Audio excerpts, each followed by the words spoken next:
¿Cómo enfrentan la separación los niños y las niñas en contexto de pandemia? Un tema que el día de hoy vamos a abordar junto a Pilar Bravo. Ella es psicóloga infantil de la Subdirección de Calidad Educativa de la región de Coquimbo. Pilar, ¿cómo estás? Un abrazo a la distancia. Gracias, igualmente. Bien, gracias. Con un poquito de frío, pero bien. Sí, están helados estos días. Bueno, aprovechar la oportunidad también de enviarle un saludo a todas las personas que nos están mirando en este momento, a nuestras familias y también, por supuesto, a nuestra comunidad educativa de Junji a lo largo de todo el país. Querida Pilar, para partir, estamos viviendo en un contexto de pandemia que ha significado muchos cambios para las familias y muchas veces las niñas y los niños han tenido que separar de las personas con las que vivían frecuentemente, a nivel de familia, por supuesto también, por ejemplo, en el jardín infantil con sus amigos, quizás la etapa más grande en el colegio, gente que veían con mucha frecuencia.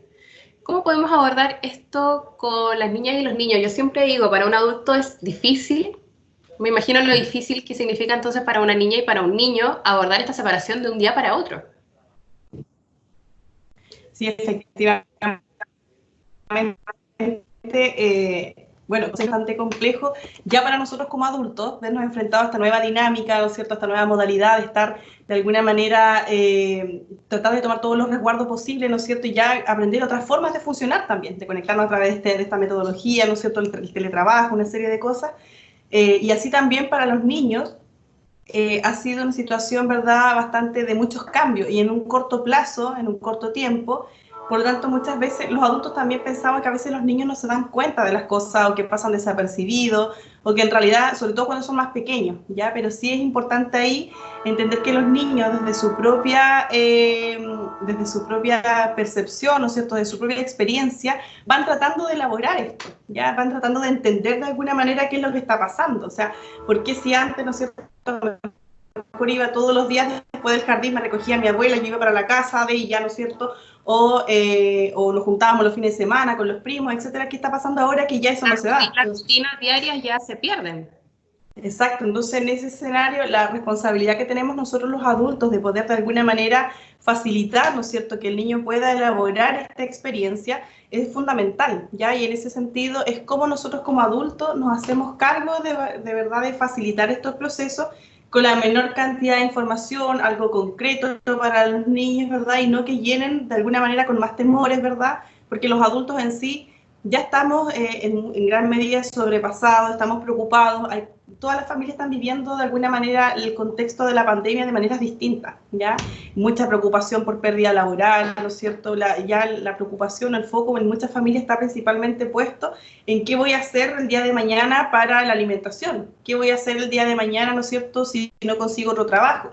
Entonces, al final de cuentas, darnos ese espacio para poder elaborar esto con los niños, porque los niños al final, ¿qué es lo que perciben? Una mamá que está preocupada, un papá que está preocupado, la ausencia a lo mejor de esta abuela, de este abuelo que apoyaba en la crianza, que no lo estás viendo. Entonces, de alguna manera, todos estos temores empiezan a aparecer en el niño y pueden manifestarse, ¿no es cierto?, a través de la ansiedad, de la angustia, de que no logra entender qué es lo que está pasando. Entonces, ya en ese escenario cobra relevancia el cómo los adultos somos capaces de leer en los niños lo que está pasando, qué es lo que nos están mostrando, porque de alguna manera todo esto va apareciendo, ¿no es cierto?, a través de los juegos, a través del dibujo, de otras conductas. Por ejemplo, muchos niños se vuelven más pequeños, ¿verdad? Empiezan, los que ya controlaban el esfínter, a lo mejor puede aparecer Claro.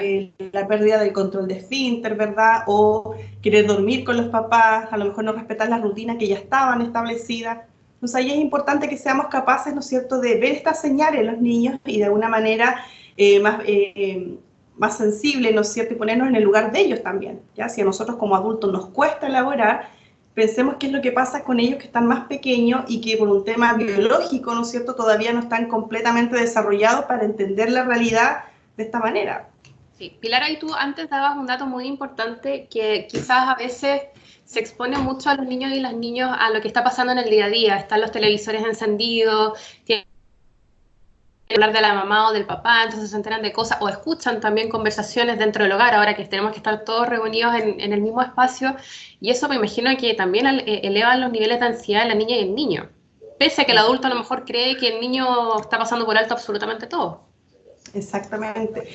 Sí, efectivamente, a veces, claro, por esta misma modalidad, como tú bien dices, la televisión encendida, a veces los niños están jugando, ¿cierto? Pueden estar jugando en la alfombra, ¿verdad? Pero sin embargo está el televisor encendido, está llegando la información y que a lo mejor ellos, claro, no están sentados mirando la tele, pero sin embargo esto está ingresando de alguna manera, se está internalizando, por lo tanto hay que tener mucho resguardo con qué información también le damos a los niños y que esta sea obviamente acorde a la edad, ¿ya? Los niños no necesitan tener detalles, por ejemplo, de cuántos infectados hay, o cuando ocupamos, por ejemplo, formas también de llegar a ellos que son muy abstractas, ¿ya? ¿No? Es que tenemos que cuidarnos porque hay que tomar el distanciamiento social, por ejemplo, ¿ya? Entonces mejor quizás como la otra vez veía una frase de un chiquitito que decía, el virus se mueve con las personas, entonces si nos quedamos en la casa, el virus no se va a mover. Y los niños lo entienden mucho más, ¿no es cierto?, de las maneras más concretas, ¿ya? Entonces ahí es importante, por ejemplo, ayudar al niño a elaborar esta experiencia, a elaborar qué es lo que está pasando, ¿ya? Por qué la mamá está asustada, y no está mal tampoco reconocer las emociones nuestras como adultos, ¿ya? ¿Por qué? Porque la medida, muchas veces los papás también, sobre todo, cargan mucho un tema que tiene que ver con la culpa, ¿ya? O con esta responsabilidad un poco castradora de las emociones, ¿no es cierto?, de no mostrarme débil o de no mostrarme preocupado, sino que pero sin embargo ahí también tenemos un contexto donde el estrés parental está disparado, ¿no es cierto? Por otra parte, el contexto que hay, ¿verdad? Todas las problemáticas recién que visualizábamos. Entonces, en ese sentido, si tenemos esta ecuación de estrés parental alto, desempleabilidad, problemas emocionales, económicos, una serie de cosas, ¿no es cierto? Estamos también potenciando factores de riesgo que pueden afectar la salud mental de los niños y de las niñas y también de los padres. Por eso, en ese sentido, lo importante, ¿no es cierto?, de esto es elaborar en un sentido de comunidad, ¿ya? Plantear, ¿verdad?, organizarse con los niños, explicarles lo que está pasando con términos súper concretos, ¿ya? Porque tampoco, y responder a las dudas que los niños tienen, ¿ya? Y bajar el lenguaje a la edad de los niños, eso es muy importante. Exacto. También no explicarle con términos de adulto o como que estuviéramos hablando con un par, sino que estamos hablando con niñas y niños. Exactamente. Y de hecho muchas veces son los niños los que guían y los que te van poniendo los límites cuando ya no quieren escuchar más, ¿ya? Y a veces desde la misma ansiedad de los adultos seguimos hablando y el niño ya está en otro escenario, entonces respetar el ritmo, la transición del niño, ¿ya? Si lo visualizamos que él ya, ok, no acusó recibo y ya no quiere hablar más del tema, tampoco seguir insistiendo, ¿no es cierto?, en que con más materias, y en realidad hay que acotarlo en términos lo más concreto posible. Qué importante eso, también respetar los espacios de las niñas y los niños. Pilar, ¿hay una edad en la que se refleje la ansiedad? ¿Hay un momento específico? ¿Cómo alguien se puede dar cuenta de, chuta, aquí está pasando algo? ¿Qué señal? Mira, el tema de la ansiedad aparece generalmente, ya porque si hay una edad que es como general, digamos que es como alrededor de los 2 años aprox, puede también ocurrir en otras etapas de la vida, como puede que hay niños que nunca experimenten esta sensación de ansiedad más compleja, ¿no es cierto?, esta angustia de separación, ¿ya? ¿Por qué? Porque todo depende, por una parte, del contexto, pero también de la respuesta sensible que da el adulto, ¿ya? Cuando hay un niño, como el ejemplo que veíamos recién, si hay un niño que, por ejemplo, está jugando en el living, generalmente está solo, ¿no es cierto?, está la tele encendida, escucha, hay información, hay muchos estresores en el contexto, pero no hay un adulto que sea capaz, ¿no es cierto?, de mediar, de contener, de explicarle al niño lo que está pasando, efectivamente esa ansiedad, ¿no es cierto?, el niño de alguna manera la va a tener que manifestar, ya independiente de la edad que tenga. Entonces puede, por ejemplo, que empiece como hablábamos en un principio, ¿no es cierto?, a lo mejor con pesadillas, o no querer dormir solo, o que se ponga más irritable, ya, porque de alguna manera tiene que canalizar, ¿no es cierto?, tiene que botar lo que está sintiendo, ya, y eso es mucho más favorable que los niños que tienden a internalizar, porque hay muchos niños que a lo mejor uno como adulto los vemos, ¿no es cierto?, y no tienen este tipo de conducta, entonces uno dice, no, sí está bien, pero hay que tener ojo también con ese estar bien, porque muchas veces los niños no externalizan, sino que se van para adentro, ¿verdad?, con todos estos síntomas, esta angustia, y al final eso es mucho más dañino en términos de salud mental, ¿ya? Sí, sí. Claro, y lo otro que igual es importante con lo que tú dices ahí, ocurre una situación que tiene que ver con el desarrollo de los niños y las niñas, ¿ya?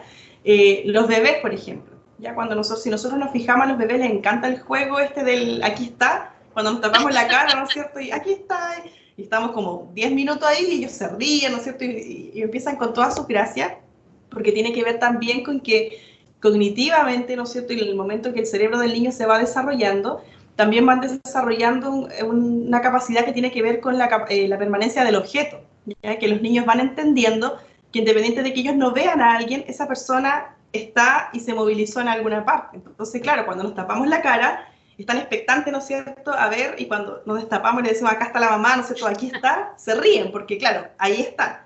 Entonces, lo mismo ocurre, por ejemplo, también en este periodo, ¿verdad?, cuando los papás o las mamás tienen que salir a trabajar, además con toda esta ansiedad que existe, ¿verdad?, con respecto a lo que estamos viviendo, es muy importante elaborar también la experiencia del niño y anticiparlo, ¿no es cierto?, a que, por ejemplo, cuando nos acostamos a dormir en la noche, hijo, mira, mañana la mamá va a salir temprano, va a ir a trabajar, ¿no es cierto?, tú te vas a quedar a cargo de tal persona, de la tía, de la abuela, la prima, un papá, no sé, que se haga cargo de la crianza, ¿verdad?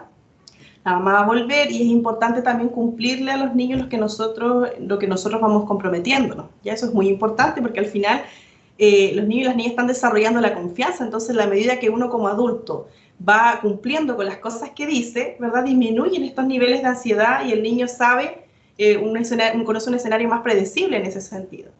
¿Fija? ¿Sabes de qué me acordé, Pilar? Que el otro día estábamos revisando unas gráficas para nuestras redes sociales de Junji, lo importante incluso que es entregar tranquilidad al niño y a la madre también en momentos tan especiales como la lactancia, que incluso hasta ese momento sea un momento tranquilo para no generarle ansiedad a la niña y al niño y por supuesto tampoco a la mamá. Entonces, con este ejemplo, pedirte a modo de cierre si nos puedes entregar los últimos consejos para la familia. Y cuando hablamos de familia, hablamos ya sea de la mamá, el papá, el abuelito, todos quienes integran el círculo de esta comunidad del niño y del niño. ¿Qué consejos les podemos entregar para estos días? Porque además se nos vienen, al parecer, más semanas en la misma situación. ¿Cómo enfrentarlo finalmente? Sí, ¿sabes qué? Con respecto a eso, el otro día, por ejemplo, veía una frase que decía algo así como, perdón, ¿cómo lo estoy haciendo? Es mi primera pandemia. ¿Ya? Y yo creo que tiene mucho sentido, ¿no es cierto?, Sí. En el escenario de que todos y todas estamos tratando de hacer las cosas lo mejor posible, ¿ya? Las mamás, las abuelas, los papás, las tías, todos quienes formamos parte de la crianza de alguna manera, estamos tratando, ¿no es cierto?, de hacer lo mejor posible para resguardar, para cuidar a los niños, para cuidar a las niñas y entregarle un escenario que sea protector. Yo creo que acá uno de los principales puntos, así como que engloban, ¿no es cierto?, de alguna manera, o que más